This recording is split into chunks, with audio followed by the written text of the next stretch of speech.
Animal Farm by George Orwell. Main characters: Napoleon: a large, fierce-looking butcher boar. He is the main antagonist. Cunning, ruthless, and power-hungry, he represents Joseph Stalin. He uses propaganda, manipulation, and violence to seize control of the farm and establish a tyranny. Snowball: a lively, imaginative, and passionate pig. He is Napoleon's rival. He represents Leon Trotsky. He is intelligent and idealistic, developing plans to improve the farm and spread the revolution. He is eventually chased away by Napoleon's dogs. Squealer: a small, fat, and brilliant pig with a gift for persuasion. He represents the Soviet propaganda machine. He justifies Napoleon's actions and twists the truth to keep the other animals confused and compliant. Boxer: a kind, loyal, and incredibly strong cart horse. He represents the dedicated but exploited working class. His personal motto is "I will work harder." He gives everything to the farm, only to be betrayed and sent to the knackers when he is no longer useful. Benjamin: the cynical and pessimistic donkey. He is the oldest animal on the farm and can read as well as any pig, but he chooses not to. He represents the intellectuals who see the truth but fail to act. He suspects the pig's corruption from the start but remains detached. Old Major: an aged, wise, and respected prize-winning boar. His dream of a world without humans inspires the rebellion. He represents the combined influence of Karl Marx and Vladimir Lenin, providing the ideological foundation for the revolution. The dogs: 9 puppies taken by Napoleon and raised in secrecy to become his personal guard.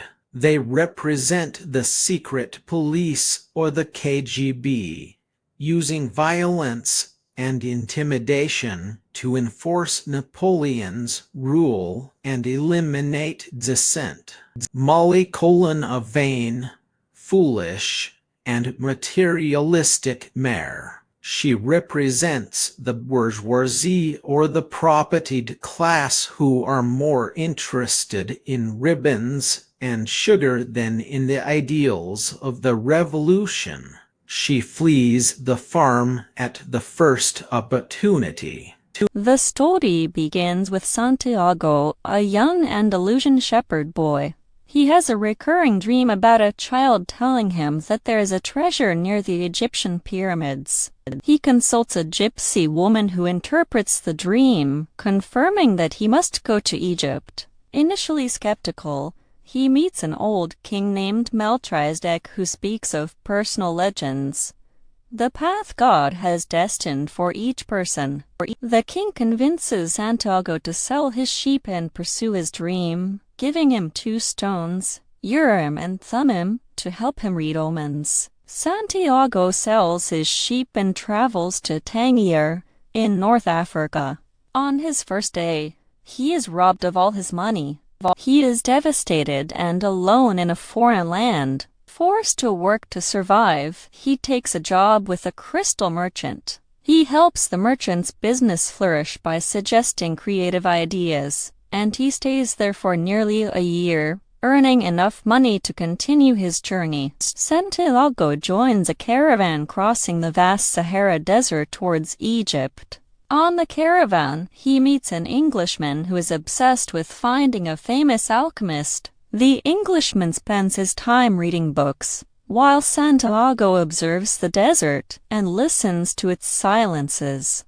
They both learn that true wisdom comes not only from books, but from experience and connection with the world. The caravan reaches the Al-Fayoum oasis. There, Santiago meets and falls in love with the beautiful woman named Fatima. He asks her to marry him, but she tells him that he must first complete his personal legend. Love will not hold him back. If it is true love, he will return. At the oasis, Santiago begins to understand the language of the world and starts to see omens everywhere. While at the oasis, Santiago has a vision of an approaching army. He warns the tribal chieftains who prepare their men. The enemy attacks the Izavide. Santiago is hailed as a hero. The famous alchemist who lives at the oasis hears of this and decides that Santiago is ready to be guided to the pyramids. The alchemist and Santiago leave the oasis and travel through the desert. They face many dangers, including a clash with warring tribesmen. The alchemist teaches Santiago about alchemy, explaining that the real secret is not to turn lead into gold,